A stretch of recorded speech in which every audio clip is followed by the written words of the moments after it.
Good evening.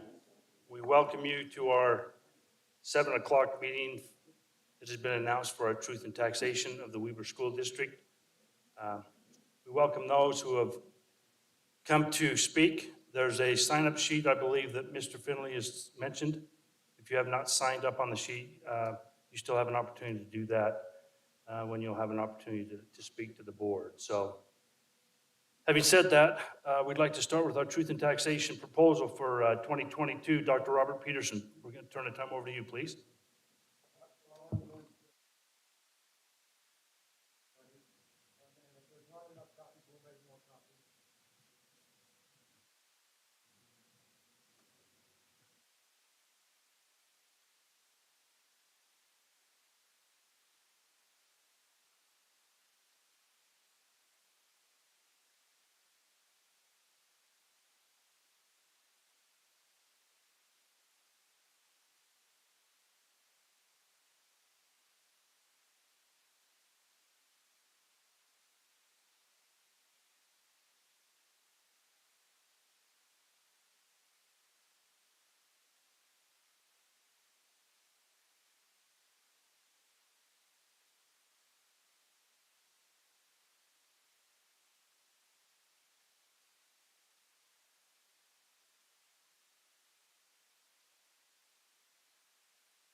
Okay, I think everyone has a copy. The copy that was distributed is the exact presentation that's going to be on the screens. So you can watch on the screen, you can read along with your copy, and just follow along. Board, President Ritchie and members of the board, Weber School District has very urgent needs. First off, we are behind when it comes to teachers and staff salaries.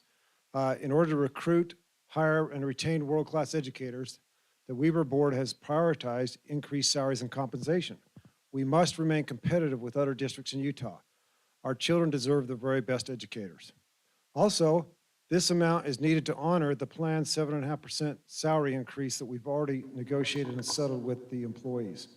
This 7.5% increase is still running below current inflation rates, which, depending on what indice you check, is between 8 to 9%. Last year, our first-year salaries, when compared to other districts, was very low. This is the first-year teacher salaries. This is what new teachers look at when they join a district, and Weber was sitting at $46,000. We were lower than our immediate border neighbors. We were lower than Box Elder. We were lower than Davis. We were lower than Ogden. And we threw in some Salt Lake County districts just to show you where some of the salaries are in the state. With this tax rate adjustment that we're proposing, this $7.1 million and the 7.5% salary increase, we are going to move ahead of Box Elder. These are the new starting salaries for the coming school year.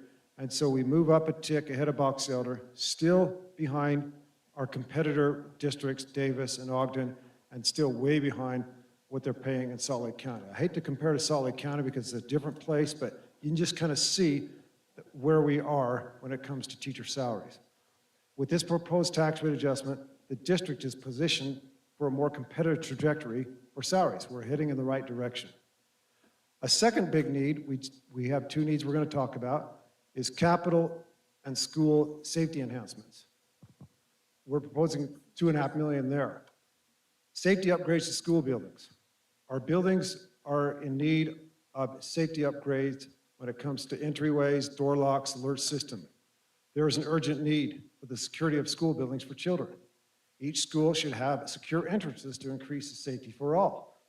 With the heightened awareness on tragedies across the nation, we've had many of our public and our staff and our parents have demanded more and better safety upgrades.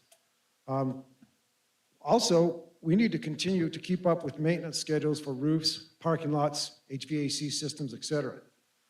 When we had the recession in 2009-10 right in there. We cut $18 million out of our budgets, and much of that was capital because there weren't people tied to those budgets. They're for building and repairing stuff. The maintenance budget has remained the same at $4.5 million for over 10 years. In that time, the cost of lumber alone has gone up 235%. Anyone who has tried to take on a home improvement project in the last couple of years knows that inflation has impacted supplies, materials, and labor. When you add those two needs together, the $7.1 million for teacher staff and salaries, and the $2,500,000, that our total need that we're budgeting on is $9.6 million. Okay, that's the first page. You can flip to the second page. Sound of shuffling paper. Okay, let's kind of take a look at tax rates. As I've chatted with people over the last month, tax rates can be very confusing because there's a lot of information. And I noticed that many of you, and including myself, we brought our tax notices with us. There's a lot of lines on there, a lot of numbers. When it comes to public education, there are three lines. One is the statewide basic levy, and another line is the state charter school levy. There's also a line on your tax notice that says Weber School District. These two levies, the state basic levy and the state charter school levy, they're set by the state legislature. The school board has no control over them. All monies collected from those two levies go to the state. They don't stay here, they go to the state. There's one line for the Weber district in the tax notices, but there's actually four levies within that one line. There's the board levy, the voted leeway, the capital outlay levy, and a levy for debts. So when we build the new school, like we're building a new high school right now, that pays off the construction costs of the building. I put an asterisk by these two because if you look down at the asterisks, those are authorized directly by voters.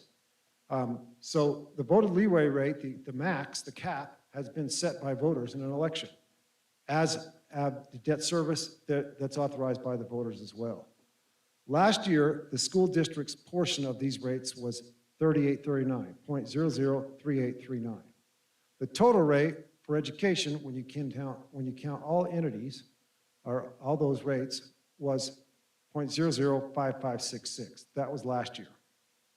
Because values have risen so rapidly, the state tax commission sets a new rate that is typically lower to help ease the pain of rising values.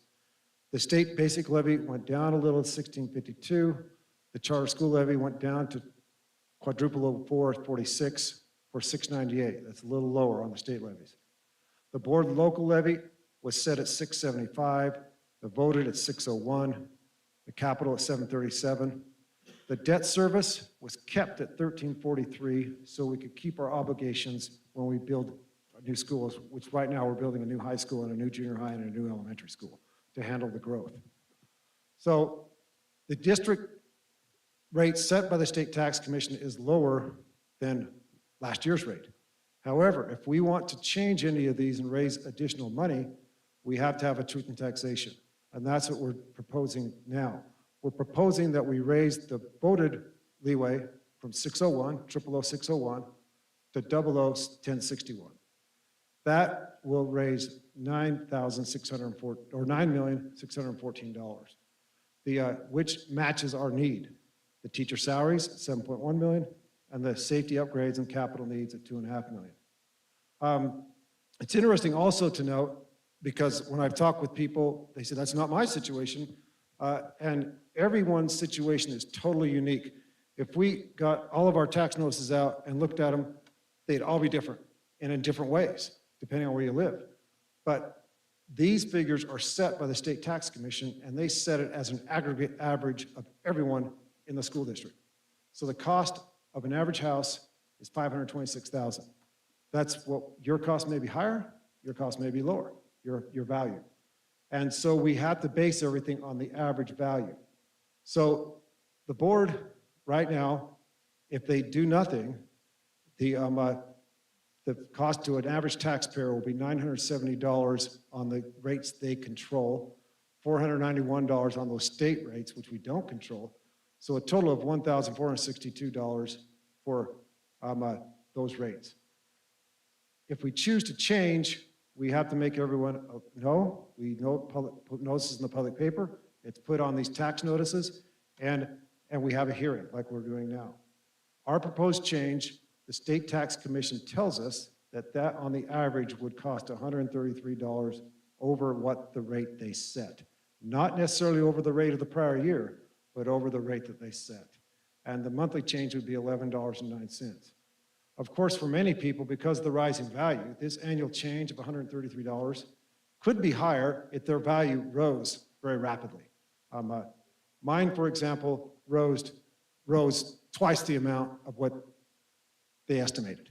And so my annual change is quite a bit higher than $133. To summarize, there has been an actual rate decline. Last year, the overall education rate was 5,566, and the Weber School District rate was 3,839. The rate we are proposing is 5,514, which is the total education rate, and the Weber School District rate is 3,816. This is a rate decline, an actual rate decline. So the main cause of the rising taxes is rising values. Let's go to the third page.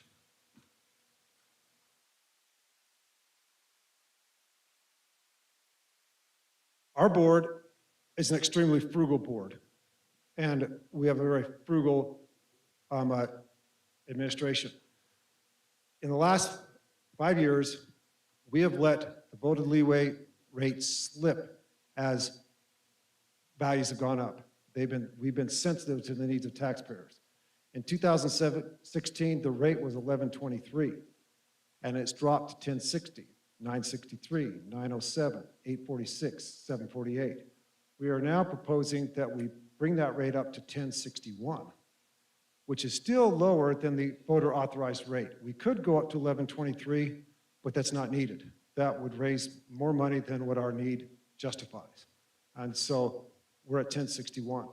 Another reason why that 1061 is very critical is because the state legislature expects us to keep this rate up there so that we can qualify for state matching funds. And 1061 helps us maintain our matching funds. How do we compare with other districts? Prior to this year, last year, there's 15 districts along the Wasatch Front, from Cache in the north to Nebo in the south. We are 13 out of 15. We have almost the lowest rate. Last year, we were 14 out of 15. This rate adjustment raises us to one notch, to 13. The only two districts are urban districts with a huge business tax base. Murray and Salt Lake have lower rates than we do. So the cost on a $526,000 house, if they were in these other districts, like Ogden and Davis, our immediate neighbors, even Box Elder, would be much higher. Weber District has a very low tax rate. We had a huge legislative audit. The state legislature passed a bill that required districts to receive periodic audits, and we were the kind of the guinea pig. The legislative auditors, there was a team of them. They stayed in our district. We provided office space for them for over 10 months. They searched through everything that we do, and most of what they found was good. They found that we were doing a lot of good things. One of the findings that they had that they really highlighted right out of the chute was the Weber School District's tax rates are too low. The legislative audit said too low. It said, then they added the school board must strike a balance between continuing to be sensitive to taxpayers while also continuing to provide the children of the district a high-quality education with safe, secure environments. As I said before, local tax effort equals more state funds. School boards are expected to demonstrate local effort to fund education. The legislature thinks, and I agree, funding at the local level is more accountable. The state provides funding to school districts. State funding can be jeopardized if there's a low tax levy or low tax rate. Right now, we get matching funds for our voted and board leeways of almost $17 million. And so those funds could be in jeopardy if we don't continue to maintain our effort. In our district, As I said, we're a very frugal place. Instruction is the top priority. This is off of our latest financial report, audited financial report. In the operation fund, which basically operates the schools, we were sitting at $261 $261 million in expenses. Of that amount, over 72% was spent on instruction. That is higher than the state average. The state average is high at 68%, but we are higher than the state average.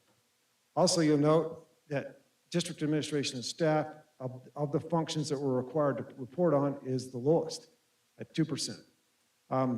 Even if we did away with the entire district office and laid off every secretary and administrator up here, there wouldn't be enough for our needs.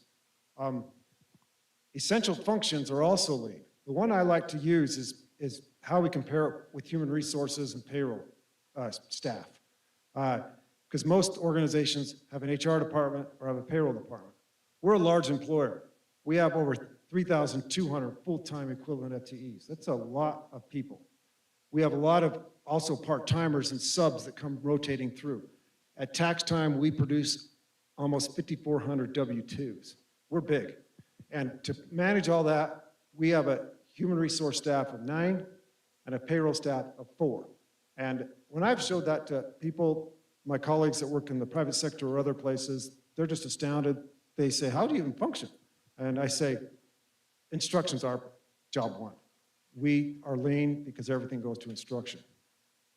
Also, do a deep dive into our balance sheets and our finances, and you'll see cash reserves or receivables or things like that, or assets. Those are all earmarked for certain things. We get analyzed by the rating agencies, Moody's and Standard & Poor's and Fitch, almost every year, and they give us a rating, so it affects our ability to borrow money if we need to borrow money. They look at our balance sheets to be sure, to make sure they're all in order, but the things they're most concerned about is what is your fund balance? What do you leave on the table every year? And this is what we leave on the table. In fiscal year 18, we left $17.9 million on the table, and that's equivalent to 1 month of operation. In fiscal year 19, it went up a little to 21.5. It went up a little to 21.7, then up a little to 21.9.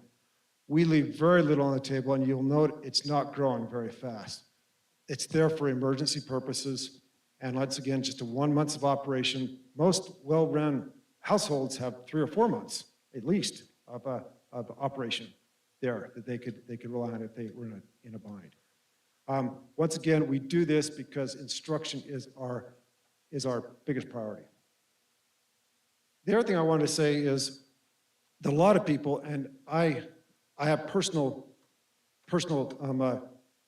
contacts with this. I have neighbors and stuff that are hard up. They're on fixed incomes. And on the back of everyone's tax notice is a phone numbers you can call to appeal your tax valuation and also to get tax relief. The county and the state has tax relief for people that qualify that are in a challenging way. I have a neighbor who does that regularly, and every year she's an older widow, she gets tax relief. So that's an option for people that I've told them as they've asked, because this is not an easy thing. It's just not an easy thing.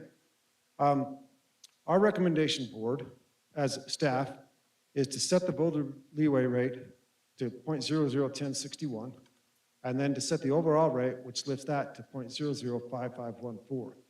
The funds raised with this recommendation are $9,614,000, and though the needs are teacher and staff salaries, so we can remain competitive with teachers and staff, and also attempt to keep up with inflation, and needed safety upgrades and capital needs at $2.5 million. That is it for my presentation, President Ritchie, and so I turn the time back to you. Thank you, Dr. Peterson. Well done. Prior to us going to a public hearing, there's a couple of game rules that need to be put in place if we could. First of all, I believe, Mr. Finley, thank you so much. Those of you who have not got on this list, we can surely add you or bring you up as we move through this process. Some of the game rules, if we don't mind. Please be patient. We know this is a tough thing to go through. We know there are several other cities that are going through that. We know we have to pay this tax as much as you do. We have parents that are elderly on fixed income, and they're also living in cities that are also having truth and taxations and other increases. But please show respect, not only to the board, but those within this room and others who want to speak when you have your chance. We will ask you to come to the mic. It obviously needs to be recorded for legal purposes. But at the same time, there will be a timer. You will be limited to 3 minutes, and the 3-minute timer will be on the board. That's a courtesy not only to you so you know where you're at, but also to anybody else who's standing behind you, that everybody will get the same time. As you approach the mic, if you would please give us your name and address for the record. And then I would just ask also, there may be a lot of those same questions that are out there. If it's been asked once or repeat, please don't repeat it again. I mean, it just belongs what we're looking to do and try to get everybody's opportunity to speak. That's what I'm asking for. So, having said that, I think we'll open the public hearing, and I will go off this list if that works, Pam. And again, please be mindful and respectful of us and everybody around. Stuart Campbell, please.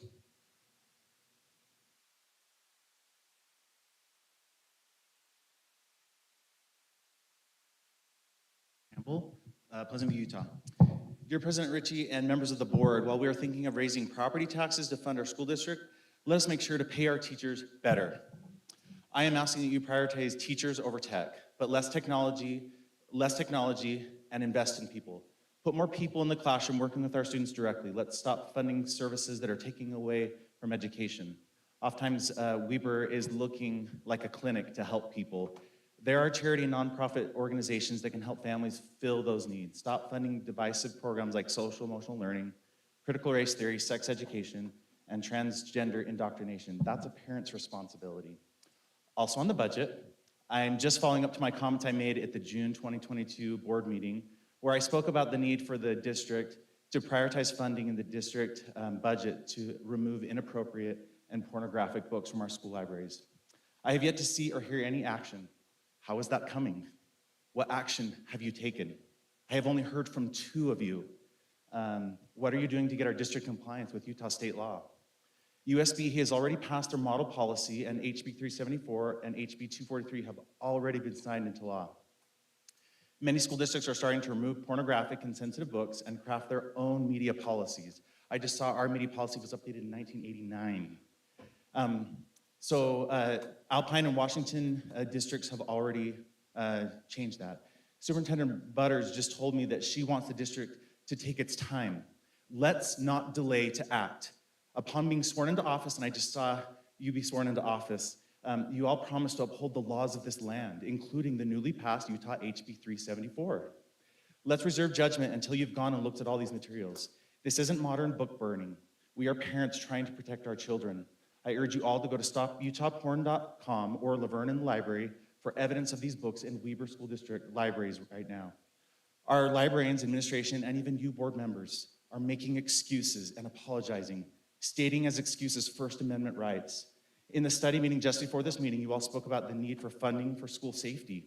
You are not prioritizing and protecting our children from harmful and dangerous library materials.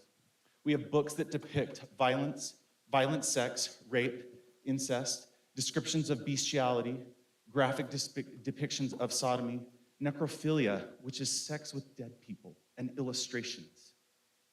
Representative Ken Ivory stated Utah code, which says that if a book involves the graphic sexual conduct involving the pubic region, it has no serious value to minors. I want to help you write this policy, and I want to be involved in all of its drafts and forms. Before it goes for a vote before the board, many educators want parents involved, and there are many of us who want to help. It's up to you if you want to include us or not. We are here. Thanks again for your service. I want to work with you, not be against you. Let's fix this library problem and protect our children. Please prioritize funding for this. Sincerely, Stuart Campbell, Pleasant View, Utah.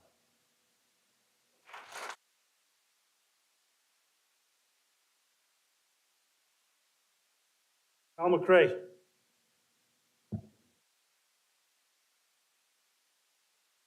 It's Cal McCreary. I live in Washington Terrace, Utah.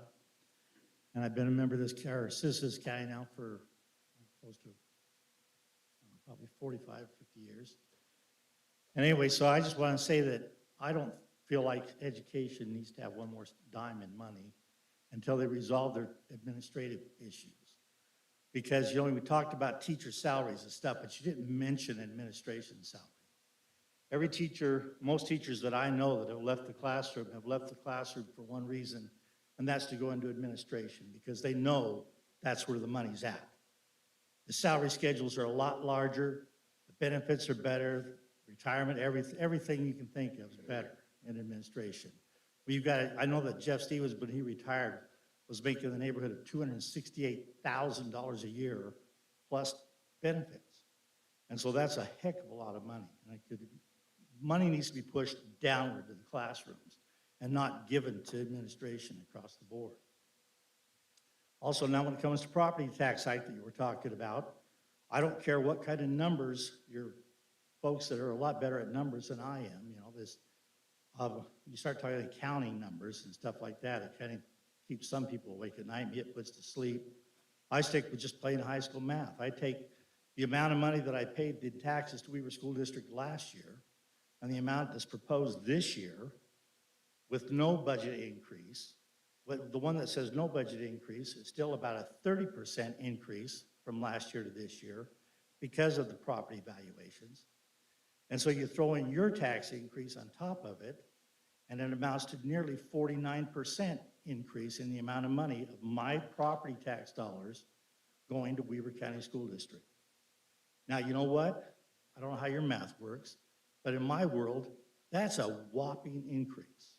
When you go from almost a 49% increase, plus I guarantee that next year come January, education across the state is going to be bellying up to the trough down at the state legislature saying, we need more money.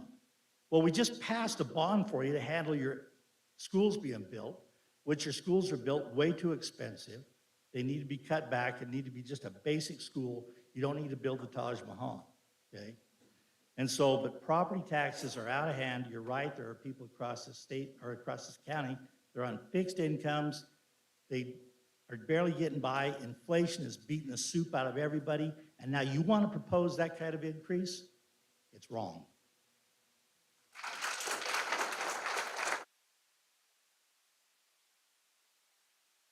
John. My name is Sean McCurry. I'm a resident of Washington Terrace as well. Been a Weber County resident my whole entire life, coming up on 40 years. Couple things that I just want to talk about tonight is definitely the gentleman that spoke about the pornography books within our library of our schools. What gives the school districts the right to be able to bypass a law that if I went to a park and I handed a child a pornographic book like that, where would I end up? I worked in the county jail for 5 years. That's where I would be. So anybody that is not wanting to take these type of books out of the school, where can I go to be able to turn you guys in for allowing this type of material to be presented to my children? Because I'll tell you what, I'll be the first one that if this doesn't get taken care of, if there are books in the libraries, I'll be the first one to be able to track you down personally and make sure you guys get prosecuted at the top of the law. Because that's not right for you guys to be able to overpass the law of what we would be thrown in prison for years. The next thing is there's an audit summary that was done in 2022 by the Utah State Legislature. Weber School District lacks various best practices in district operations and board management. That's you guys. What are you guys going to do to improve stuff like that, to be able to do things better yourselves? Because apparently, according to the budget and the audit that was done by the state of Utah, you guys are lacking in numerous positions within the type of monies that you guys are getting from us as taxpayers. The next thing is my kids, when they go to school, I've already got a list that I have to get a crap ton of stuff to be able to give to the teachers. When teachers are going to school to start the school year, they have to use their own monies to be able to put things into their own classrooms, let alone asking us parents to be able to go and get, whether it's cleaning supplies, pencils, erasers, where's the money at to be able to at least help in that territory to make sure that our kids have with what they want to be learning or being able to learn? I mean, can the school not, or can the school district, can the state not afford? We were shut down for 2 years almost because of the COVID stuff. Okay, where did all that money go to? And where was that being used? I understand teacher salary still needs to be paid, but there's other monies that have been sitting around during those 2 years that we were shut down. So where did that money go? And why are we being asked to pay more in taxes?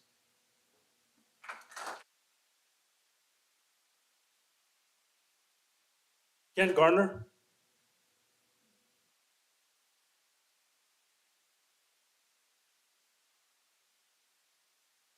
Kent Gardner of South Ogden. I went to the South Ogden City Council meeting last night and expressed my thoughts about their budget and had some thoughts about school, and they sent me here. So I rise in objection to any and all budget or tax increases for the foreseeable future. There seems to be a worldwide wave of wanting to have more money from government, and surrounding cities and entities are part of this. My $1,800 a year taxes when I moved here in '03 have doubled. And I'm having trouble. Well, I've lived here for those 20 years, and I've worked long and hard to find a nice home and live out my years. But now that I'm on a fixed budget, fixed income taxes has reared its heavy head, and I keep wondering where the increased amounts are coming from. I have budgeted my Social Security and my wife's retirement to make it through month to month, but I'm having trouble budgeting for new tax increases and a new transmission for my van. The stimulus payments we all received got me over the hump that year to pay my taxes, but that's not in the budget this year.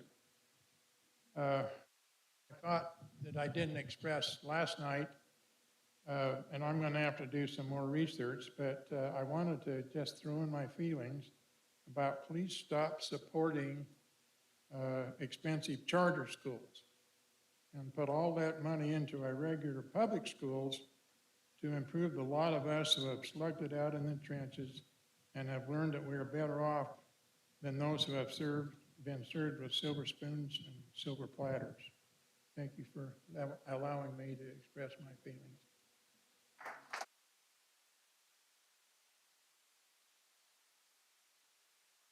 Carolyn?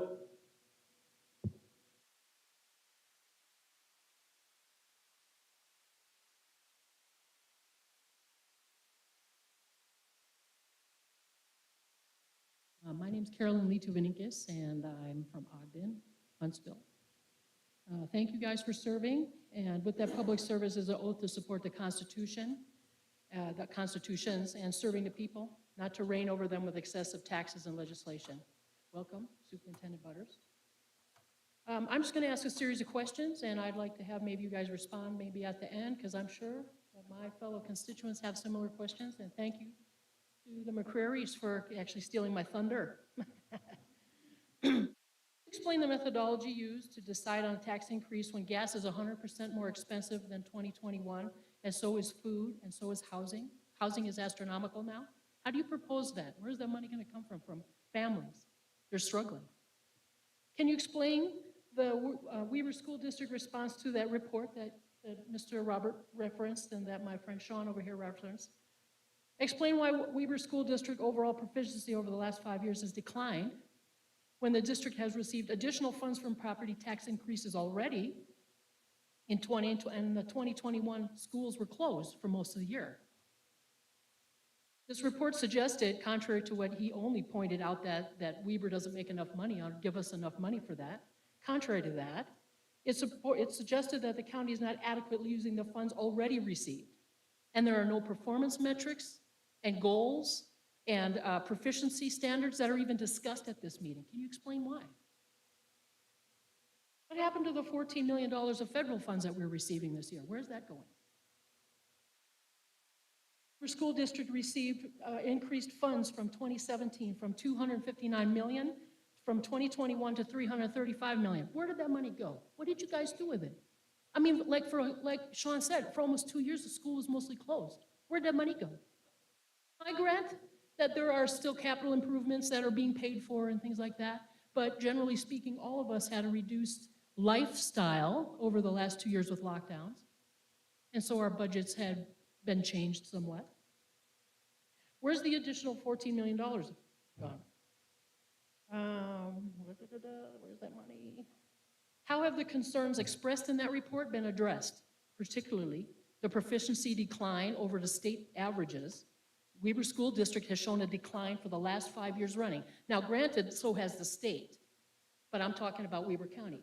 This report came out in April 2022. One of the board members that I spoke to hadn't even heard of that report. How is that? That state auditor report comes out and you guys don't have it? What is that?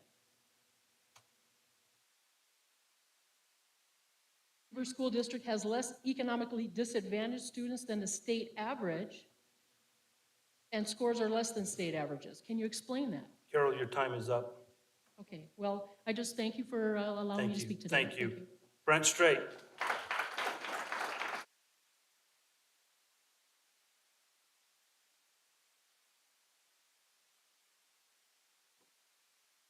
Need a podium here. Brent Strait, 5993 South Park Vista Drive, South Ogden, Utah, 84405. By way of disclosure, I must state that I am a member of the South Ogden City Council. I'm also a member of the State School Board. I do not represent either of those organizations in speaking this evening. Well, there's been a lot of things talked about, and I'm not going to try and speak to those because I could take an hour. Is Weber School District perfect? No. Is there ways that we can all improve? Yes. The purpose of that audit, and I was going to talk about it because I was going to bring up the same things that Dr. Peterson did, but an audit is a way to improve. And we need to look at it in that light, and we need to be aware of how we can make those improvements. And there is some valuable information in that audit, and I'm not speaking to the choir. I also know what it's like to sit on this side and that side. Last night, Mr. Gardner came and spoke to the South Ogden City Council.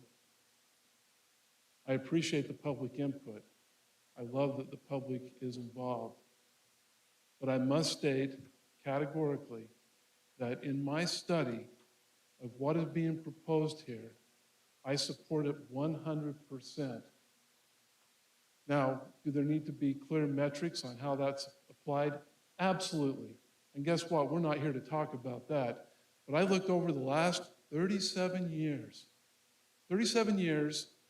of the tax rates for Weber School District, and I can tell you that we are not overtaxed in that regard. You've been being hit with sales tax increases for the last year, and it's gotten really bad in inflation. There is no built-in mechanism for inflation in property taxes. Let me state that again.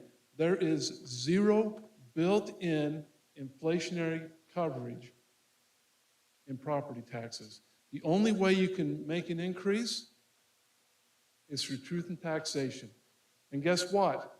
For this coming year, in a small little city like South Ogden, we're going to spend $100,000 more just for gasoline. We did truth in taxation. We have to meet those needs. Also, we have people that work. Now, we don't employ teachers, but we employ police officers. And police officers, we have to be able to attract them. We have to make them, we have to meet the demand. And we've done that for the last 3 years. It's time that Weber School District do that as well. Now, it's just not throwing money. Money is not just the answer to everything. Thank you. Thank you, Mr. Straight. Angie Richards.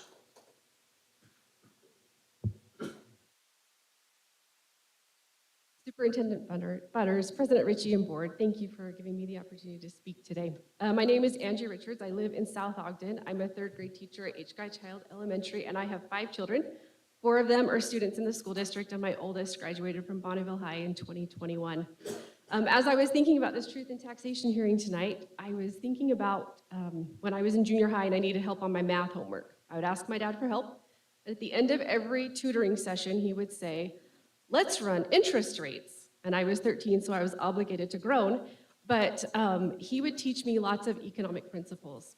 Some of the things that he taught me were that we need to make good investments, that we need low debt, and that it's important that we have a robust economy so that we can have everything run the way that we want it to. We've seen with COVID the way things go when economies are not awesome, and so it's important that we have a good economy. So how do we do that? One of the ways that we've seen is that we need a well-trained, a well-educated workforce to be ready to work. And how do we do that? We send them to school. So in our schools, we teach kids essential skills that they need in order to be great employees later in life. And education is the way that we can help run our economy. Now, what do we need for a great education? I'm a little bit biased because I am a teacher, but I believe that we need great teachers. As a teacher, it's really important that we find excellent activities and things so that we can teach students the essential skills that they need to be great employees later, great adults in society. But the hardest part of my job, which is also the most critical part of my job, and that is that we take the students who didn't learn the essential skill the first or the second time taught, and then we reteach and we recoach as many times as it takes so that that student learns the essential skill so that they can become an excellent adult in our society. I would encourage you to vote in favor of this tax increase. I think it's important for our children to receive the best education possible, and I thank you for your time. Thank you. Jennifer Gravitt.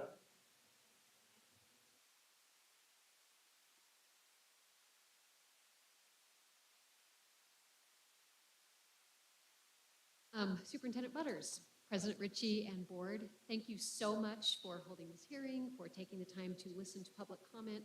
My name is Jenny Gravitt. I live in South Ogden, and I'm a teacher at Sanders Junior High in Roy.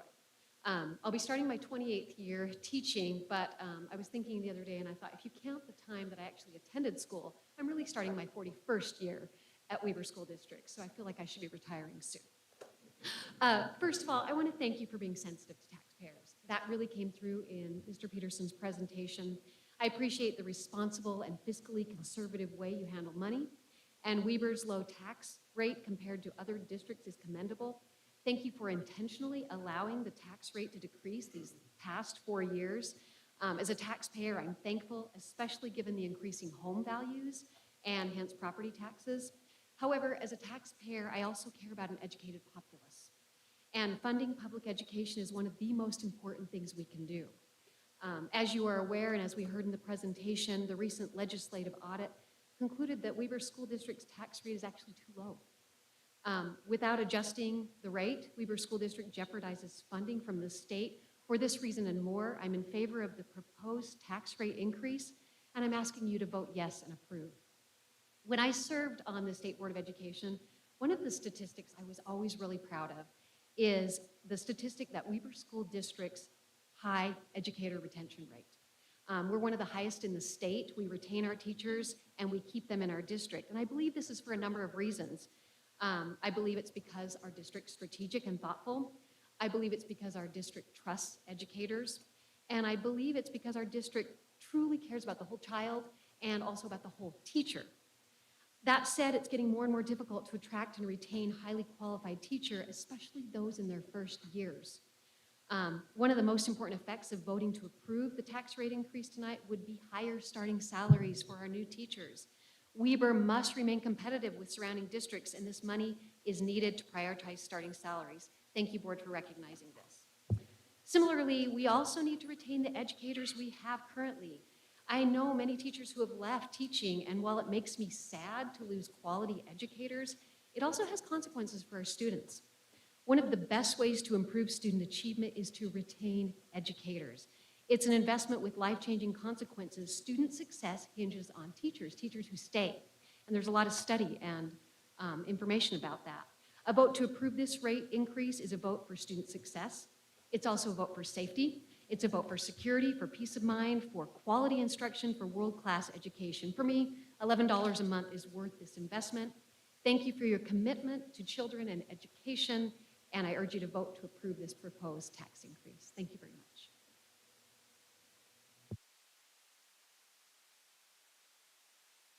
Derek Nightingale.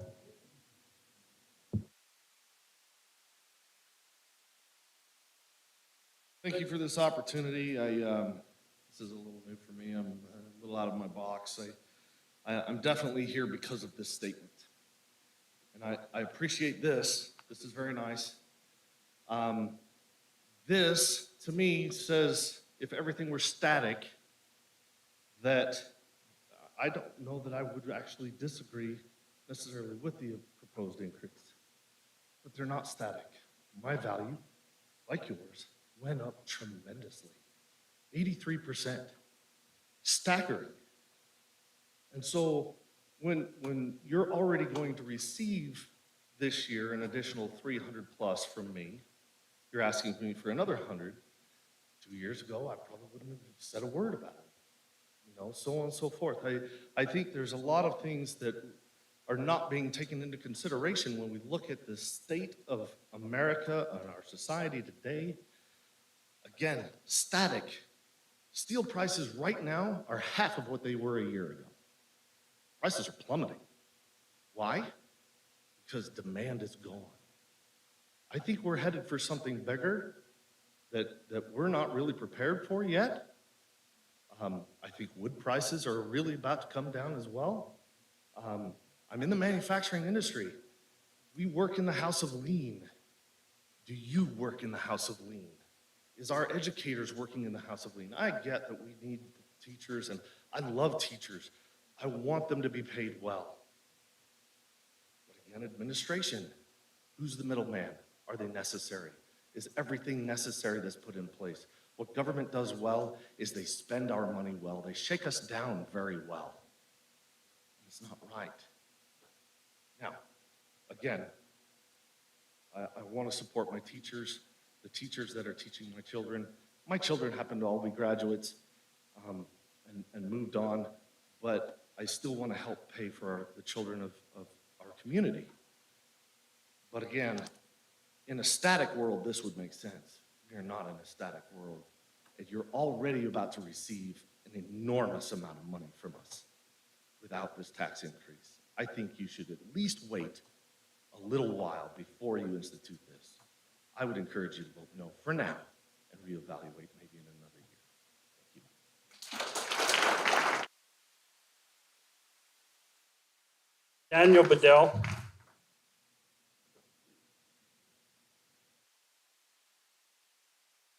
Daniel Badal, and I live in Washington Terrace.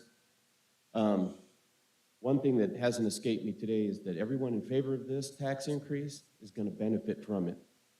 The ones who are not going to benefit are vehemently opposed. And I want to talk about real people, because I talk to a lot of young families, and it's hard to listen to their suffering because of this inflation. We talk about a 9% inflation. Well, how is it a 9% inflation when gasoline has doubled, when groceries have doubled, when that's 80 or 90% of your budget? That's not a 9% inflation increase, and now you want to pile up on top. And I'm talking to young families that used to enjoy going out, maybe to see a show, to go out to dinner. They're now telling me all we can afford to do is just go to the park. And that's great that a family can go to the park and enjoy their time together. But when they can't enjoy the things that they were enjoying a year ago because of inflation, the way it is, and now you want to pile on top of that, you're crushing the young families, and that's who I'm concerned about. Because we, in your audit, talked about the disadvantaged children perform far worse than those that don't. Now, you're all financially fine, and maybe your families are fine, those that are here, but the bulk of the young families are just living paycheck to paycheck. And they're really squirming right now, trying to figure out how they're going to, and I'm hearing about how they're cutting their grocery budgets, and now you want to pile on top. This may not seem like a whole lot of money, but when you're trying to figure out how you're going to stretch that $150 for the next 2 weeks for groceries, and you don't see the end of the light of the tunnel, well, that's a big deal. This tax increase is a big deal to the majority of the people, and they're not here to talk. And I think that it's a shame that the only people in favor of this tax increase are those that are going to benefit from it. Now, the wages of teachers, I understand, but it's still a little higher than the mean income of the average family of 4 in Weber County. And so I think as was it Nightingale suggested, let's just wait. This inflation is getting worse. It's not getting better. Why can't we just wait a year and come back and review this and see how things are? But right now, I'm telling you that young families are suffering. And this is only going to make it worse, not better. Thank you.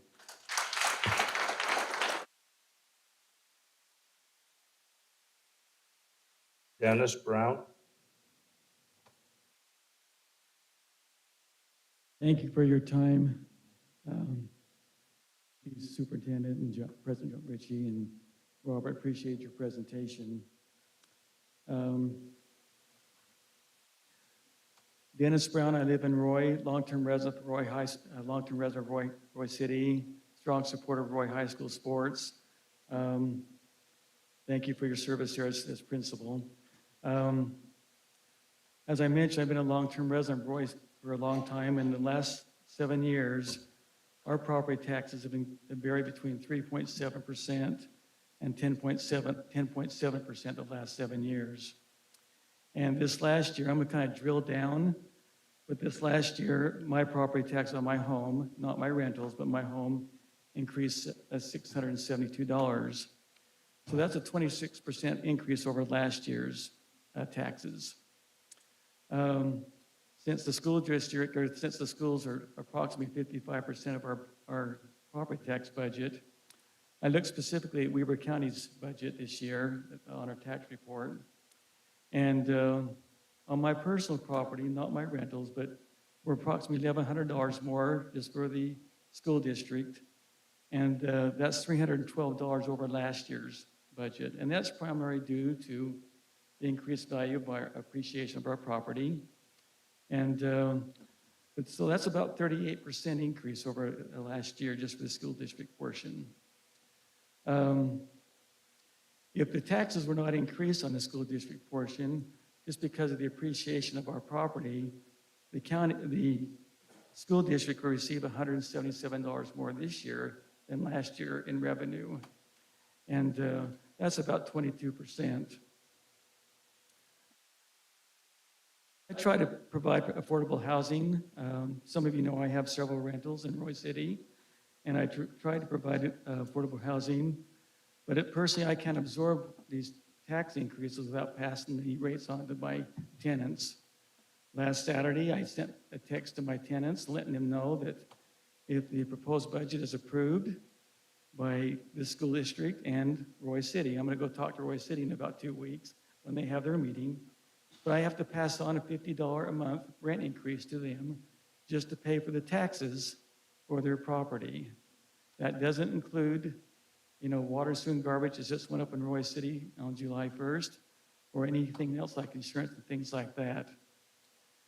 So the bottom line is, if you look at the combined tax increase for the county and for the city, and the other thing, we have high gas prices and groceries. It creates really a hardship for my tenants and for myself.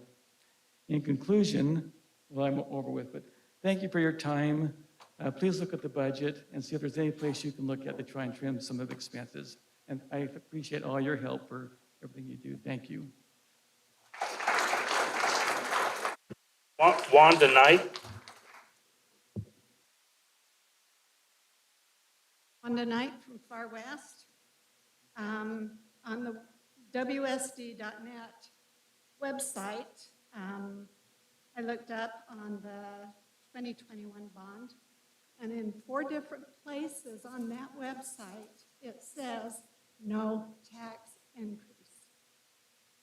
And there's an article from the Standard Examiner that also reiterated that the board stated numerous times no tax increase. How quickly the mind fades. Also in that same website,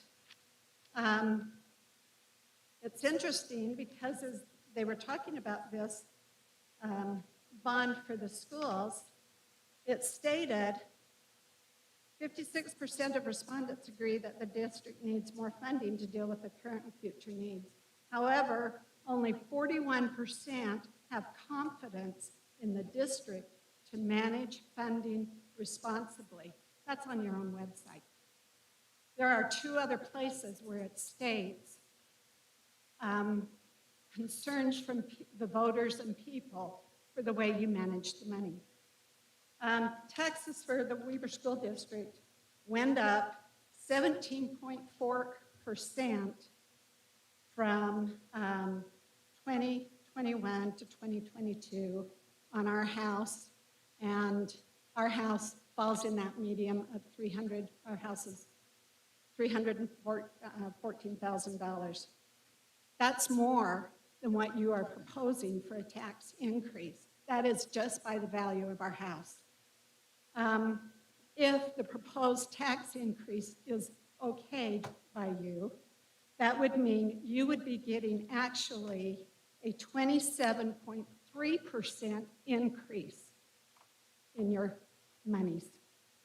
I talked to the Weber County Assessor's Office, and the gentleman I talked to asked me not to say his name, but he said there are approximately 70,000 single-family homes in Weber County. 20,000 of them are in the Weber County, Ogden City School District. That leaves 50,000 single-family homes in the Weber School District.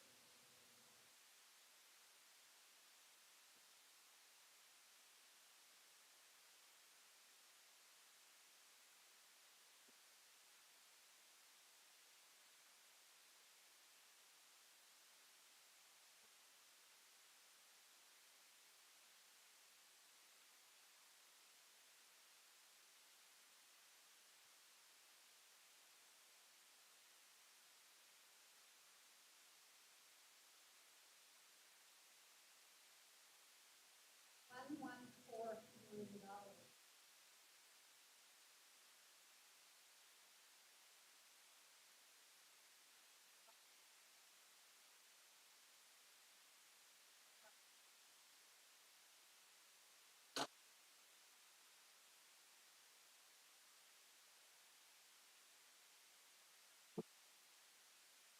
As Ryan gets that ready, we need Val Knight next.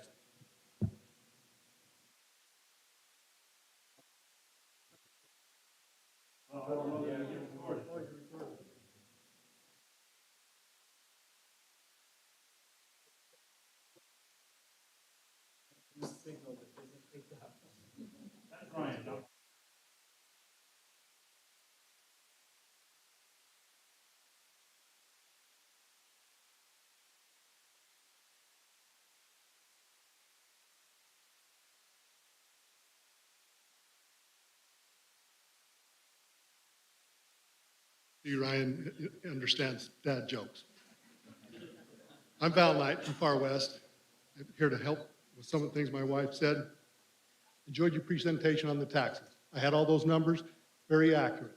Why did you not show how much money the school district is going to receive because of real estate increases? You did nothing there. And it's more than what you're going to get on the increase. Why not? You know the real estate's up. You can see it. You know what it's gone up. It's well more than the $9.2 million you want. Because that, which my wife spoke about, is just for the single-family dwellings. You also tax the businesses, multiple family dwellings, second homes, Everything else you tax, it's way more than $9.2 million. And you still want 13%. Why? Budgeting problems, not money problems. Thank you.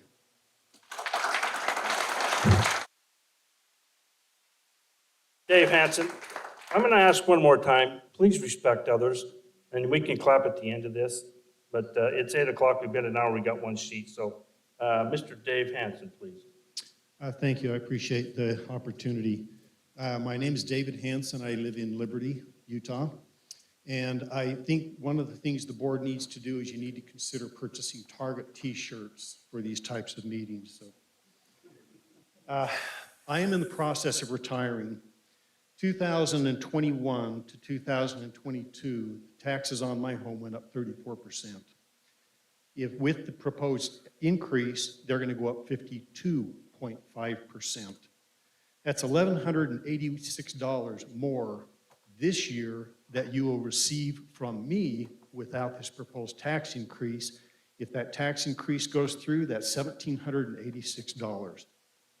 That's 543% or $543 now. It would jump to $835 just for the school board in this year.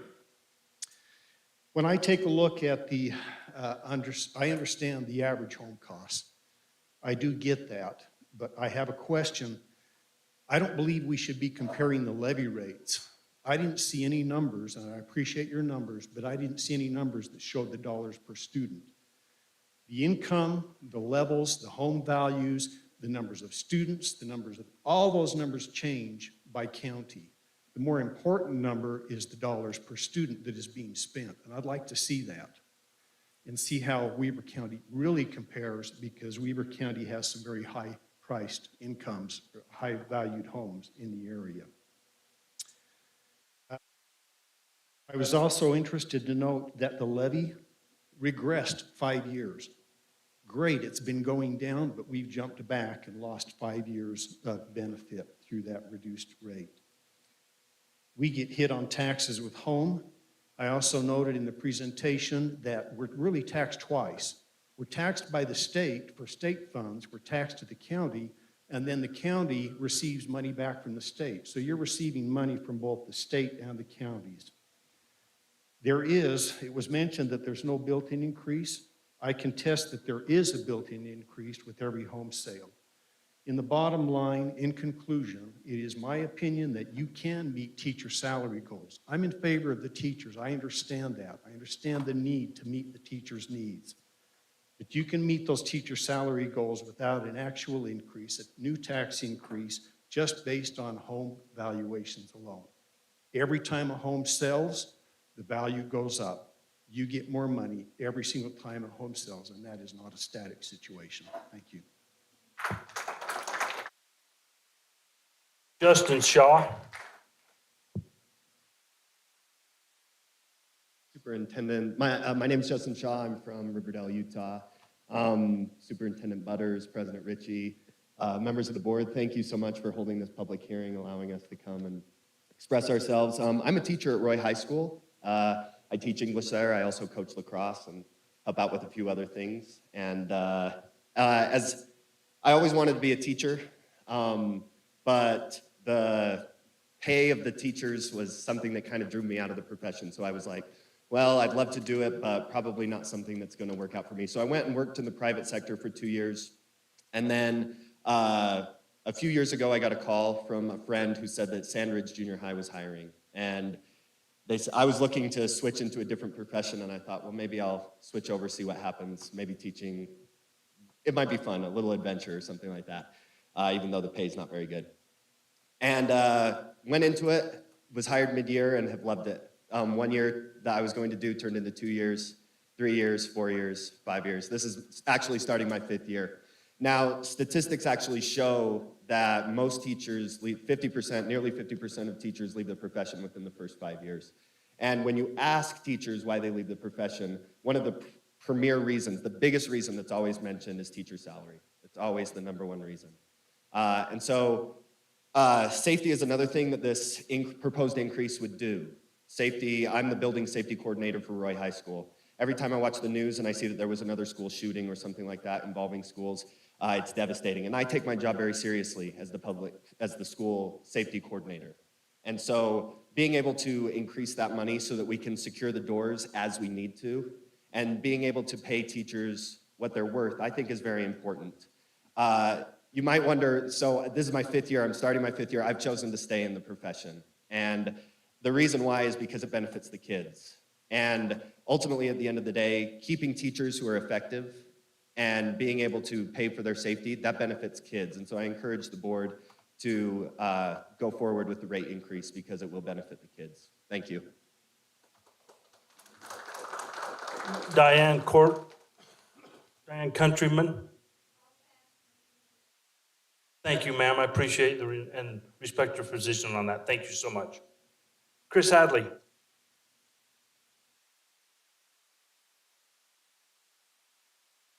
Sadly, Roy, Utah. I appreciate the work that you do.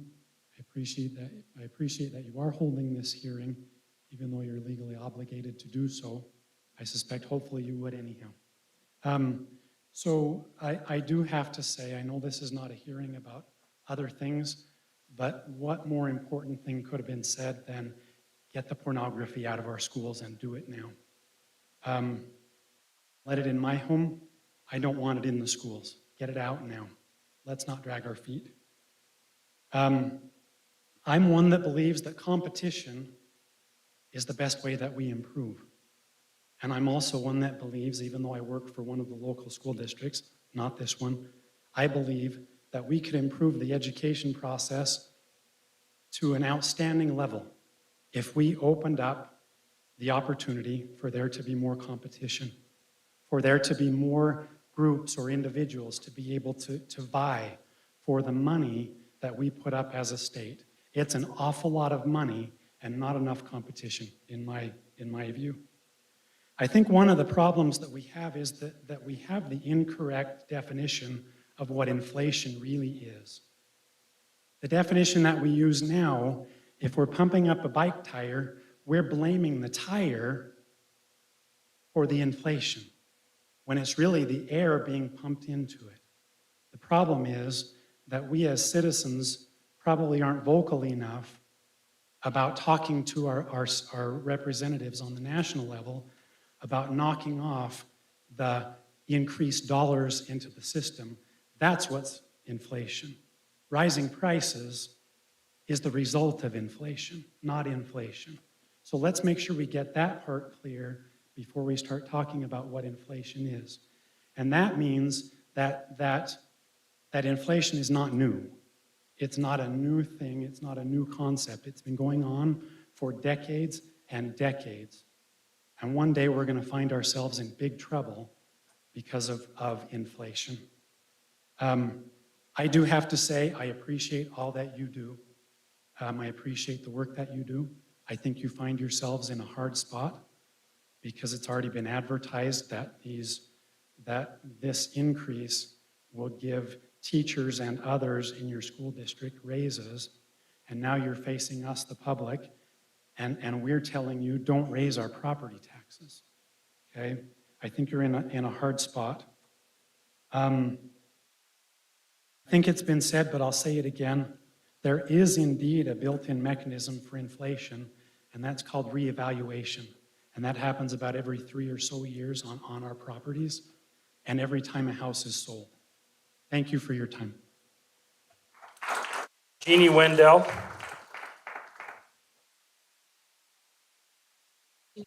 Liberty. A lot of what has already been stated about the issue. I am not sure what we can do, but up in the valley, people are being taxed a lot. My home, I'm paying $1,900. People's property values went up to the tune where we're going to have people losing their homes and stuff. And we want to support the schools, even though over 50% of the homes up in the valley are second homes or they're short-term rentals. There are bigger issues that have to be addressed. The property taxes are way out of, and you are a little part of it. And so I'm asking if you will just wait like on top of the food, on top of gas, on top of inflation. Just wait and let us try and figure something out, because if people can't keep up with this, and then you have everybody moving, families that live there, raised there, and, sorry. That's it.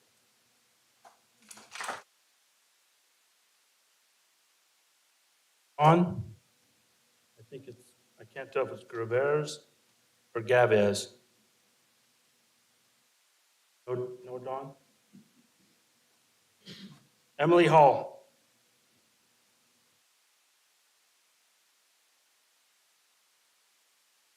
Hi, Emily Hall, Pleasant View, Utah, and I'm a parent of 3 young children. And this is a very sensitive subject, obviously, and it affects people in many different ways. Sorry. My taxes did go up quite a bit as well. But the number one thing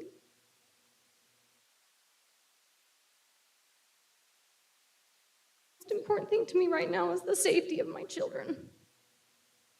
And this isn't something that I had to worry about when I went to school. And my children go to an older school, yeah, same one I went to. And I will pay any amount of money to have a safe building for my children to go to.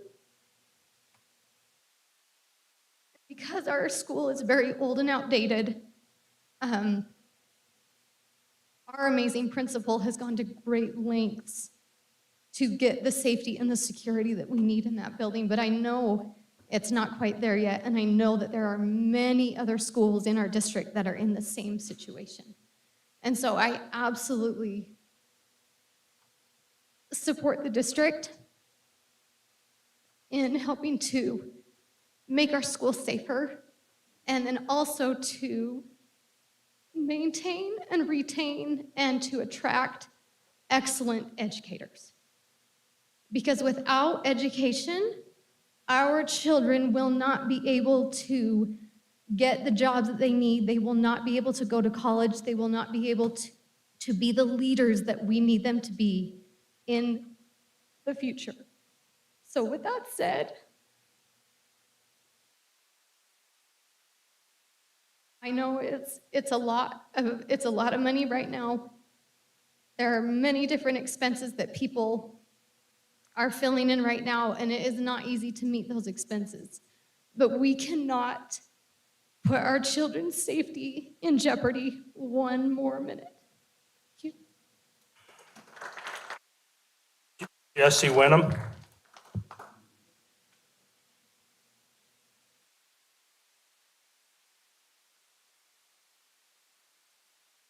Jesse Wyndham, West Haven, Utah.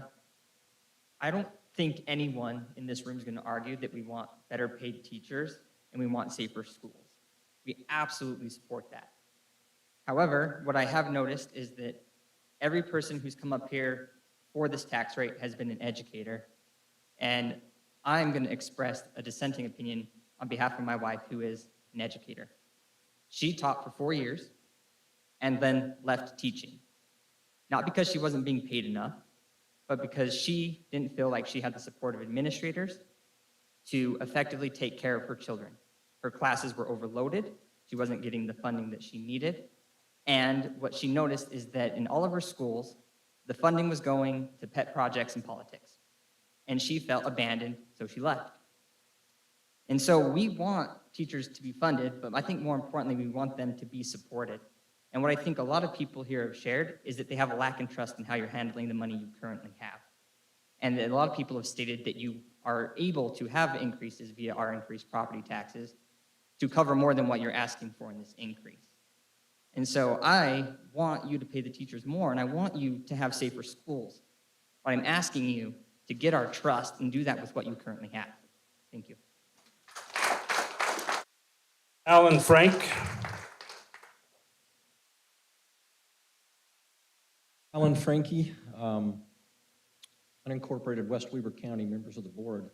I know that this has been mentioned, but I'd like to give you a little more background if I could.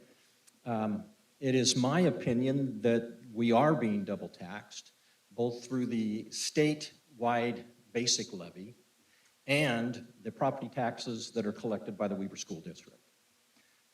In talking with the state school board, they indicated to me that because the state legislature decided to freeze the property tax rate for the state basic school levy, that they are now experiencing a windfall that the legislature allocates. Let me give you those numbers. 2020, the statewide basic levy collected $550 million. In 2021, it was $634 million. And in 2022, it was $680 million. That's $130 million over 3 years. And that money does come back to school districts in the form of the weighted pupil unit. I'm going to suggest to you that there's a pot of money out there that I would suggest the school board lobby the Weber County legislative delegation and go and see if you can get them to propose some budget changes and get more of that money. Perhaps then you can lower what you're proposing tonight and still do the things that need to be done. Thanks for your time. You have a tough job. Good luck. Greg Pitts.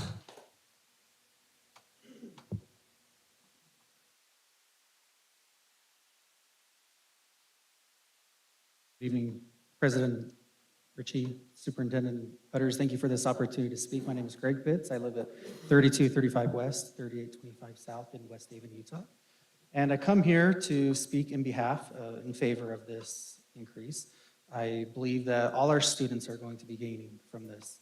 Not just educators, but our students are the ones that gain from being able to retain quality teachers, hire and recruit the best that we have. It's a competitive world.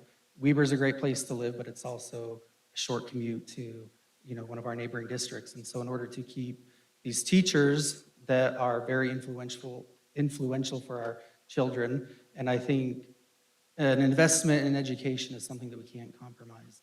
So I am in favor of this increase, and I ask you in support of our children and support of our teachers, our schools, to vote yes as well. Thank you. Bob Hill.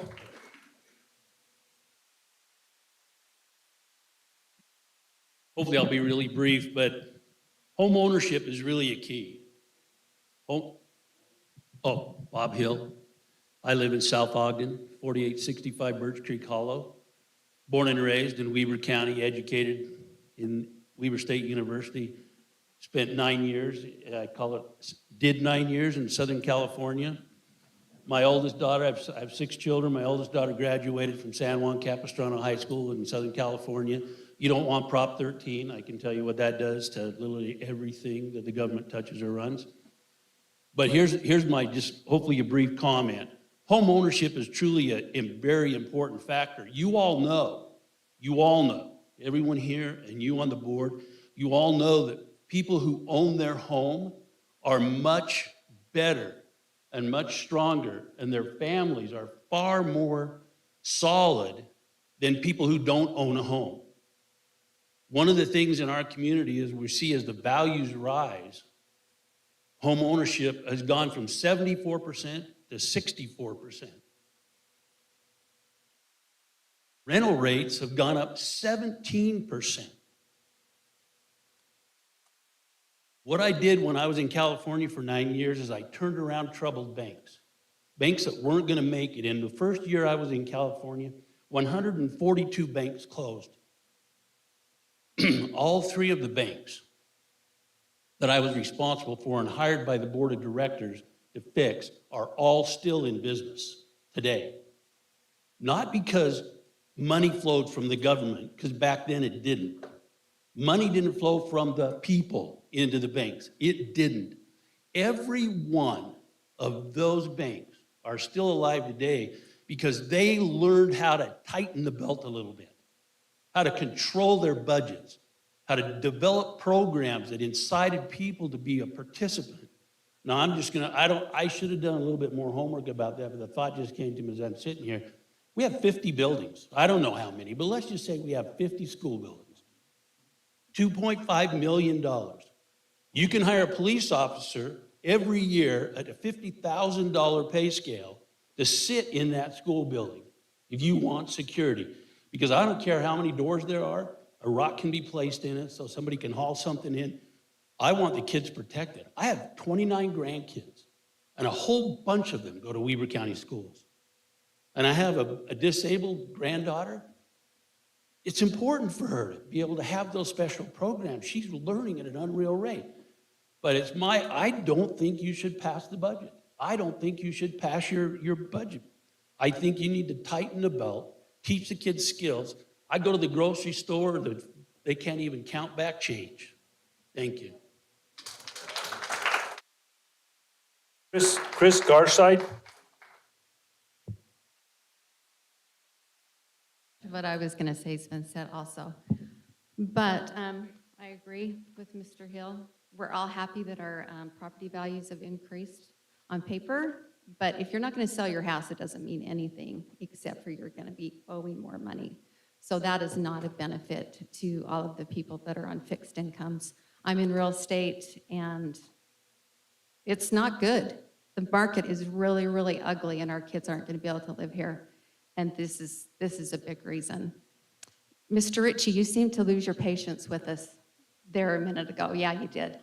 And and maybe I'm out of the loop, but I thought that this was the reason that we were here, is to discuss things with you. I've been very active in the political scene as far as what's been going on the last 6 months.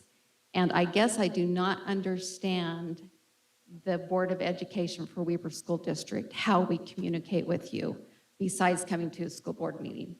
I went to 5 caucus meetings, and I asked the people that were in charge of it, how do we talk to the school board?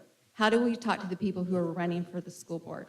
And they said that the school board is nonpartisan, correct? But that you are invited to be at those meetings.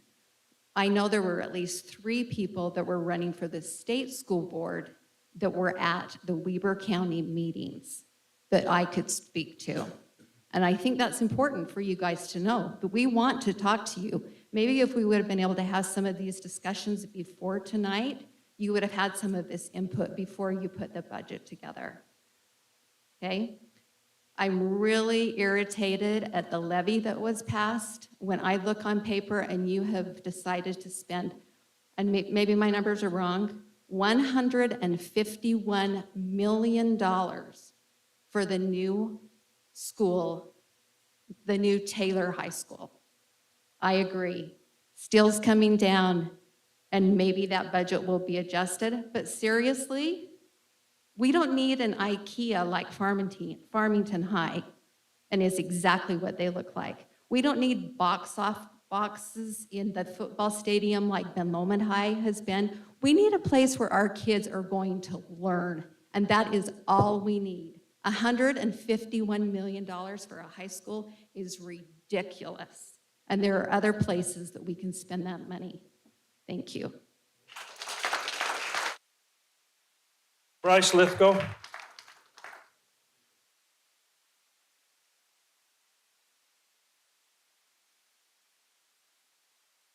Hello, I'm Bryce Lithgow. I'm from West Weber County, Taylor. I live about a block away from Taylor High School. Some of you know me because I've been reaching out a lot, especially to Mr. Finley. Thank you. Sorry, I'm probably not part of it, but anyways, he's been helpful. The one thing I have to say about the handout was it was obvious it was kind of skewed in a way to not show how much more we're paying. Rather than show actual dollar amounts, you went through just percentages, which makes it look a lot better than what it does. But I'm going to take a little bit different approach. I spent 10 years in Weber School District. In fact, there's a former principal of mine here and a couple of teachers that I know. And they're wonderful people, and they deserve a lot more than what they're getting. My issue is the waste that happens at the district office. I will bet, I'm looking around and I don't recognize all of there's 2 principals here that I had actually that I just saw. And they're great people. They're wonderful. But I'm looking around and I'll bet there's over $1 million of payroll sitting in this room right now or more. and many of them deserve it, and some do not. I can tell you about a person that recently retired that was promised a sweetheart gig to consult for the district for 80 grand a year after leaving, that they don't want to talk about, that I've tried to get information on, and that they're kind of stonewalling on me on, but Hogan Construction, where he's been going to contract, has been a bit more forthcoming on that. We have people in the district office that are getting paid administrative salaries that don't actually have administrative credentials. And that information is also I'm working on getting as well through GRAMA. And if you'd like to know anything about any of this, just go do a GRAMA request. It's quite simple to do. And as I said, Mr. Finley, who I work with, is usually pretty good about giving it to you. And this includes also board members sitting here that are costing you $20,000 a year to be a board member. Not all of them, but there are several here that do cost that kind of money. As being a part of the board, you get to have full benefits and work a few days a month. They also will tell you that in the last 5 years, their budget has increased $85 million. You are not being double taxed, you're being triple taxed. You get money, they get money from the feds, they get money from the state, and they get money from us. So you get, and I think teachers, and I want to go back to the safety and the teachers here, they all deserve to get paid more. Let's stop paying the administration so much and pay the teachers more. Thank you. Jeff Burton, I believe it's Jeff Burton, is it? Thank you. Jeff Burton, Huntsville, Utah. Appreciate the opportunity to speak to my representatives. Weber School District is a business. You are representing me and all the citizens that pay taxes to regulate this business, the Weber School District. So thank you for your efforts to do that. I'm a little bit incredulous what I'm hearing tonight. We're required to have a truth and taxation meeting by the legislature, but then Dr. Peterson tells us the state requires us to raise taxes or the state won't give us more money. That is stupidity. I don't understand that. The current rate of inflation is 8.5% to 9%. Weber School District proposing 13.7% increase. That's 5.2% above the inflation rate. Weber School District has 98, now my figures are coming from the 2021 fiscal year-end statement. $98 million in cash and liquid investments, and a total net position of $60 million. In fiscal year 2021, Weber School District received $90 million in tax revenue, property tax revenue. 13.7% increase on this yields $12,900,000 in additional revenue, not counting the property value increases. We're hearing you're asking for $9 million. Well, there's $12 million right there.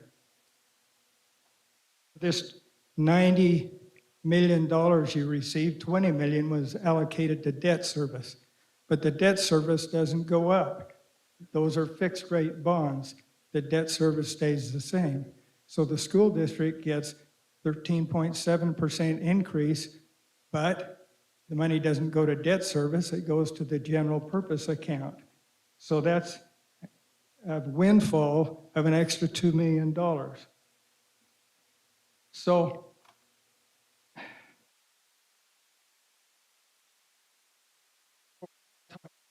talking about 13.7% increase, we're talking about 16.7% increase and a $15 million benefit to the general purpose account. That's unconscionable in today's world. Our representatives need to stand up and say, this inflation is ridiculous, we're all experiencing. We're in this together. The school district can't take the attitude that, hey, we're above the fray, let them eat cake. You've got to be part of this too. You got to tighten your belts. I was on the school district foundation for 16 years. There's plenty of room there to cut.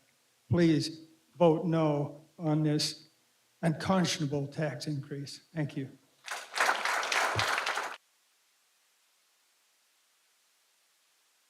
Richard Walton, please.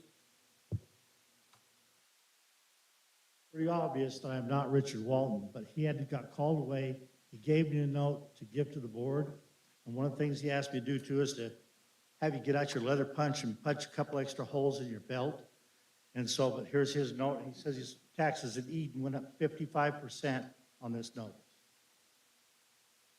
John Hendrickson, please. Thank you, Mr. Hendrickson. Otto Kraus. Is Otto? Joe Kraus, Pleasant View. I have 3 school-age children. Good evening, Weber School District and Superintendent. It has come to my attention that the board is seeking 13.7% increase on my tax bill from 2022 to both residences and businesses. So this translates to revenues going from approximately, as was previously mentioned, 88 million from tax increases from the tax input in 2021 to 109 million for the district. So this is an actual increase of 22.9%, or a total increase of 21 million. Now, earlier, you mentioned that the need is 9.6 million.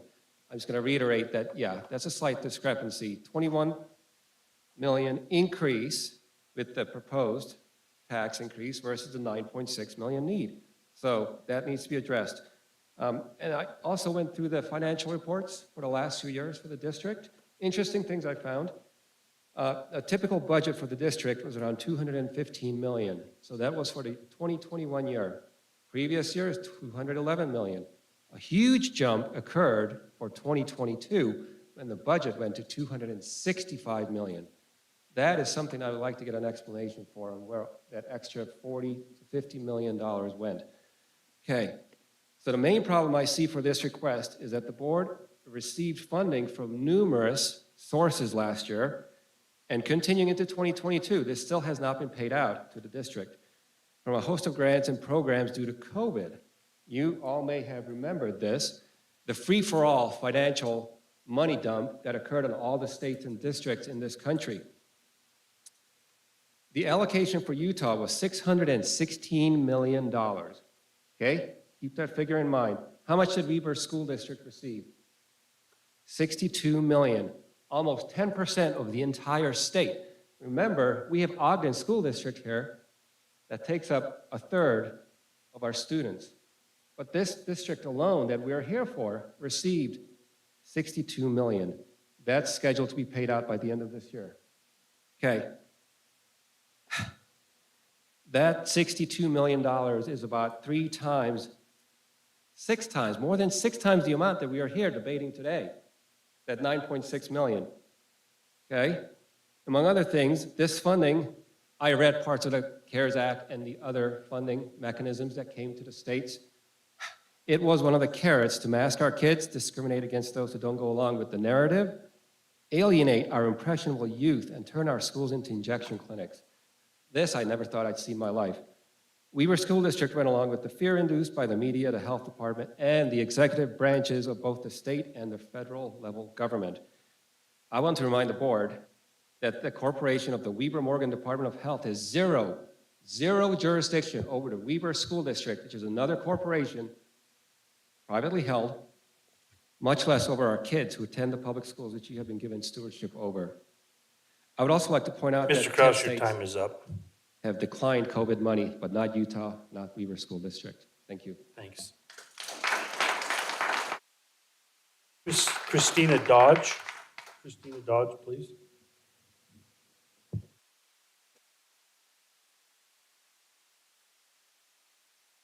Resident there for 43 years, and I agree that I don't think we should pass the budget. Oh, sorry.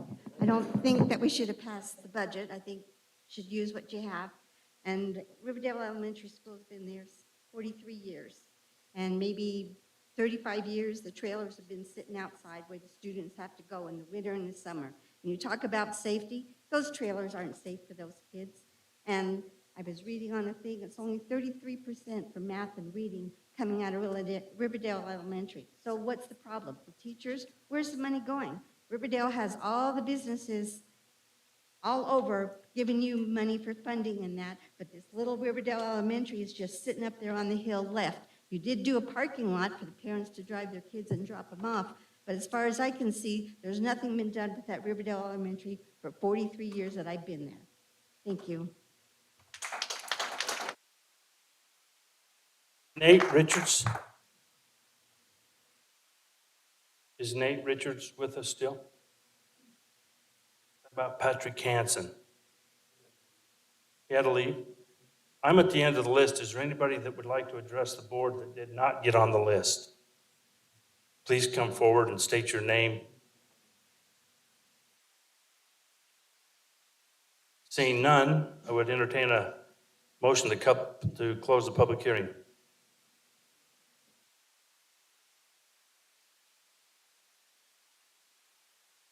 To abstain from that. Just hold that for a minute, Dean. This will take about 10 seconds. My name is Jennifer and I live in South Ogden. I just want the record to reflect that the people against this measure is 4-1. If you pass this, you've got a lot of answering to do to the people in this room. Let it be recorded.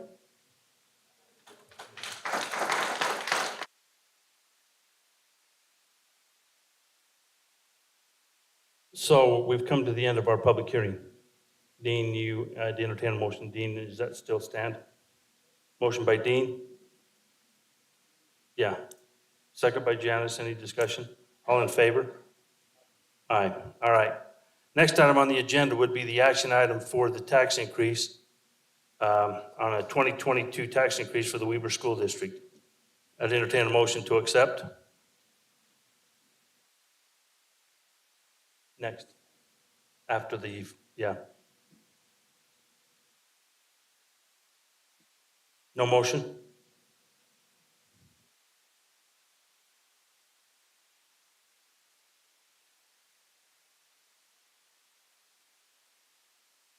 There's a motion. Do you want to make the motion to accept the truth and taxation, the tax increase for the 2022?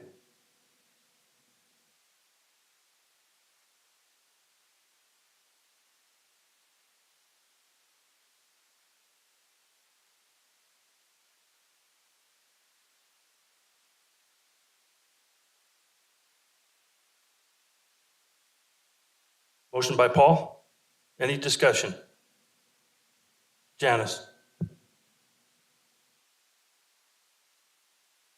I came here with full intent to vote in behalf of the tax increase.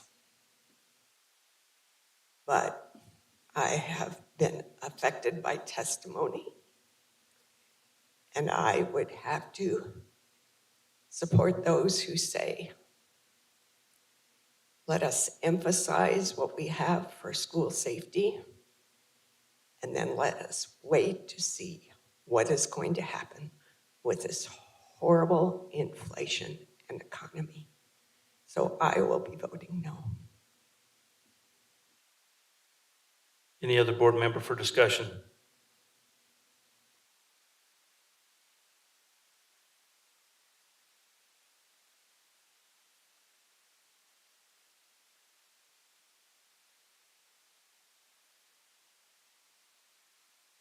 School board for 16 years. And during those 16 years, I can tell you that we have tried very hard to keep taxes as low.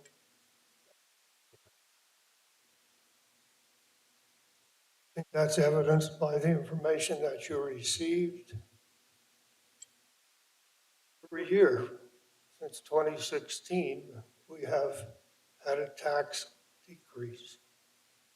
I don't see how you can accuse the school board of not being aware of taxes and how much it affects each of us.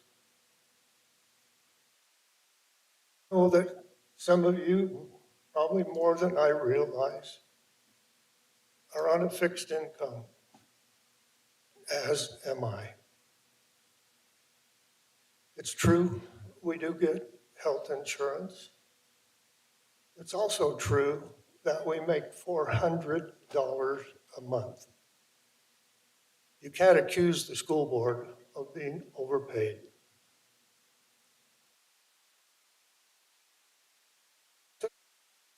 Notes, and I just want to talk about some of the things that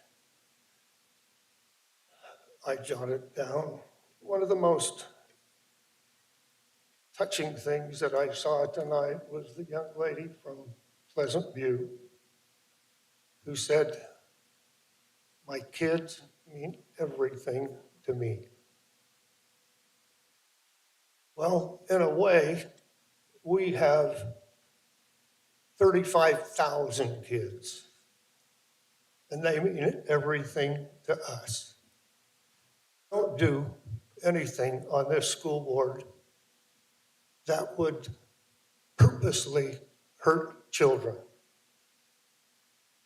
And we have hundreds and hundreds and hundreds of more kids coming to our school district each year. Houses are selling like crazy. And my house doubled in how much it's worth. But I don't pay taxes on the amount it doubles.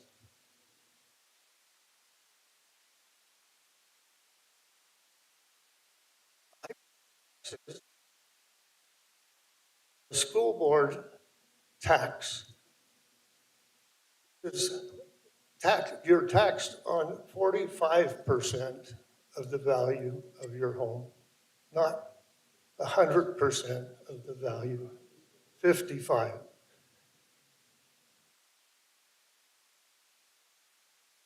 5%. So you're not taxed on the total amount. I'm not taxed on the total amount. I spent a little time on Monday talking to the director of CTE, Rod Belknap. And I said, "Rod, what can I do as a school board member to help you and the CTE?" And he said, "My biggest issue I have is competition for teachers." He said, "Technology is taking over. And because of that, we need people to teach technology classes." Person that is an expert in technology can go to work someplace and make $100,000 a year. So how do we teach the classes without the experts to teach them? How do we pay enough people, enough experts to come and teach the classes that need to be taught?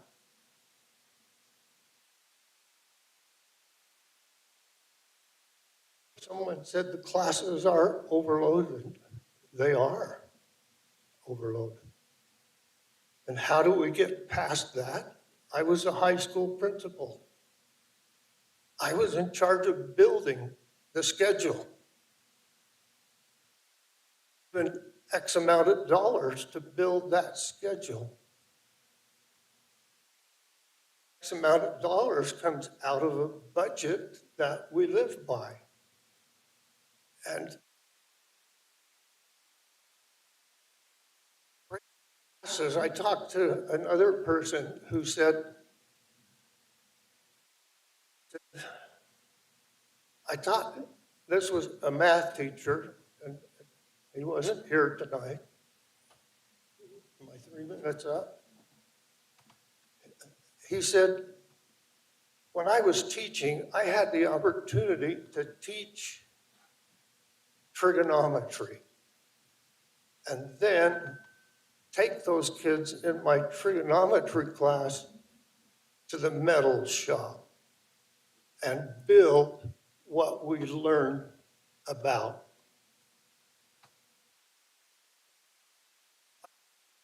I'm sure you're as tired of being here as we are. We've been here since 4:30 or 5 o'clock. The tax increase, as I see it, I guess I've been here long enough to know that we haven't wanted to raise the tax. As a matter of fact, it's fallen for several years. And because of that, we are not keeping up. We've been told by the auditors that we don't charge enough tax. That's hard for me to say because my income isn't keeping up. I just want you to know that we sit here and we listen, and I'm sure many of you are saying, be quiet, you're just an old man. And that's true. I am. The whole reason I'm here is because I love kids. I taught school. I was an administrator. I coached. I did all those things. And it's kids that I'm here for. And I can promise you, all we are doing is what we feel is in the best interest of kids. We want kids to be safe. It breaks my heart to see the things that are going on. And that's all I'm going to say. I don't know how the rest of the board is going to vote, but I feel like I have to vote for this tax increase. Can you hang on one second? Jan has a comment. Apparently she's been trying to get in. Jan, can you hear us? Hang on one second. We're gonna have Ryan read what you sent. Can you hear us though? Okay.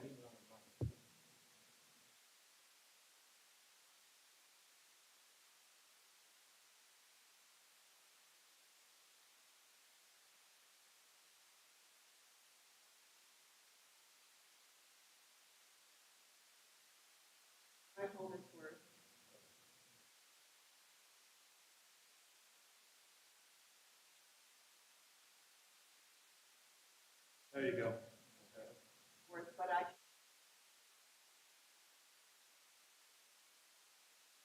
Their quality instruction and the facility. I feel that my moral. Scroll down. Prioritize our students' needs. Thank you, Jan. Doug, please. I just want to say that this has been a privilege and opportunity for me to be here in an open session here with the public. We started this, don't get too emotional, but we started here with the Pledge of Allegiance. And isn't this a great country? We can get together and have an open discussion. There are places in the world where bombs are falling. There are places in the world where if anybody came out with an opposition to elected officials, they end up in jail. So thank you so much. This has been a privilege for me to be here with you tonight. And let me just say, I was a taxpayer, a regular citizen, just like you, a citizen before I was on the board. And one day I will not be on the board. And so I will always be a taxpayer and always be an American citizen and be grateful for what we have. I'm a CPA, retired CPA by professions out in the business world. My wife's a retired school teacher, so I saw what was going on in the world of education. But I just want to say that when I hear comments like, we need to do more, but do it for less, as a CPA, those are mutually exclusive points of view. So I just want to say, get involved, let's work together, be on your community council, get involved with education. That's what we should do, and be positive and work forward together. Take the opportunities we have in America here for education and learning. And when my wife and I first got married, we were on a tight budget. We were very, very poor. Our first house cost $30,000 in 1974. We bought a car that was just over $2,000. And now I got an assessed valuation just like all of you did. And it's like, you kind of swallow hard a little bit and it's sticker shock. But now they say our house is worth $606,000. And I said to my wife, well, let's sell. This is great. But then what would we do? So that's not possible, not feasible. And the car we bought a couple of years ago was $37,000, a little more than the $2,000. So inflation in the world is changing, and I am a taxpayer first and foremost, and I appreciate and love all of you as citizens of this great country, excuse me, America, and I appreciate what we have. And we need to do what's best for the kids and work hard to provide the best education. And I spent all my career out in the business world, and either you compete, be the low-cost provider and do the best you can and provide a quality product, or you go out of business. It's just that simple. And many of you said we're in competition, and that's true. We want to provide what's best for the kids, and we all benefit from an educated society. So thank you again for your comment. It's good to be here with you. My vote's yes. Thank you, Doug. Anybody else? Bruce, did you want to make a comment?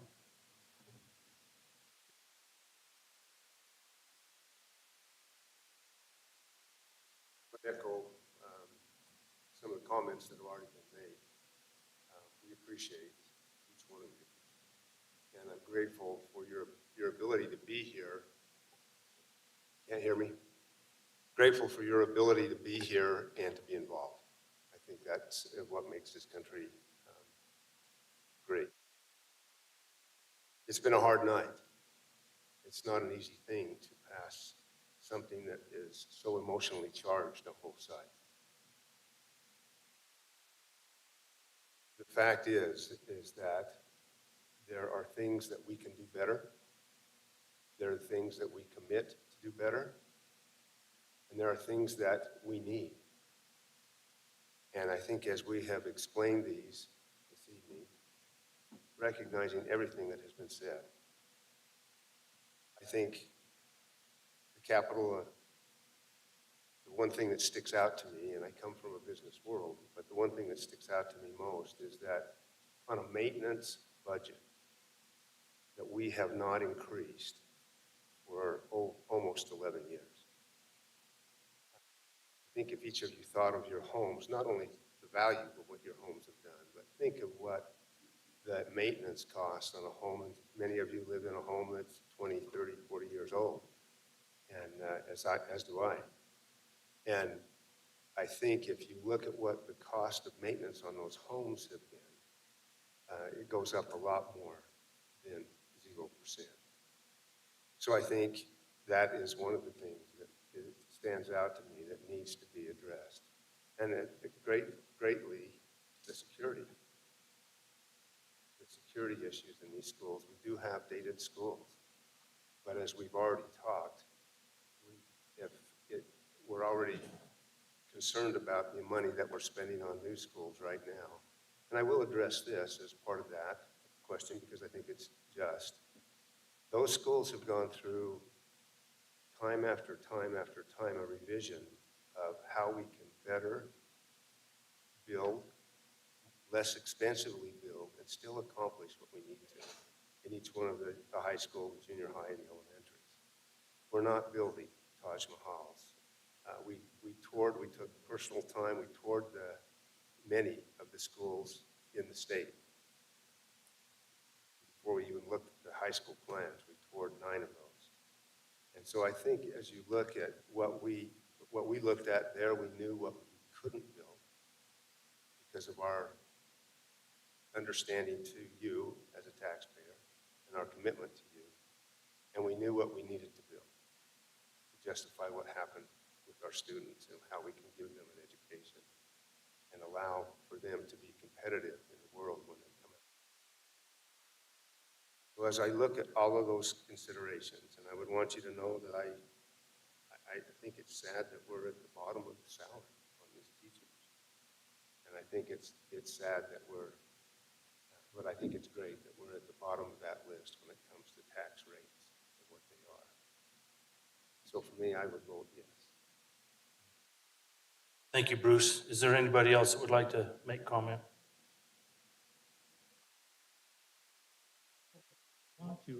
But I want to remind every one of you on the school board one thing. You were voted in by the people in this room. Lane? Every one of So, you board, having said that, represent us. I would take You a don't second. represent the district, I you would take, represent us. entertain a second. Oh, okay. Oh. Do what? No, he didn't want to make one. So we're at the,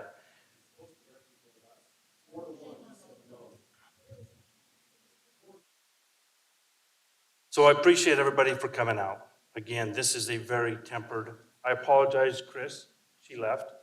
If it felt like I was coming across as impatient, the issue is, this is exactly what happens. It draws emotion, it gets driven by what board member Jardine mentioned, and things just get out of hand. The intent here is to do exactly what our job is, and that's put a bullseye on us and have everybody come poke fun at us, because it's a lot of fun. But we opted to be on the board to do what's right for kids and do what's right for kids in school, because somebody took care of your education. We got to take care of others. My kids were taken care of. I'm in the public safety business. And I know what it's like to try to harden a school. And we're going to struggle to get our hardened schools, but kids are number one. And we need to take care of them. And we need to have people and the citizens in our community. When you want to hire a police officer at $50,000, you're not going to find one in this state.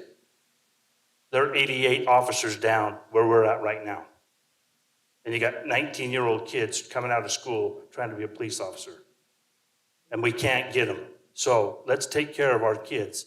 Let's make sure we got technology in there. Make sure we're in there and take care of our kids. Harden the schools, get our teachers in there.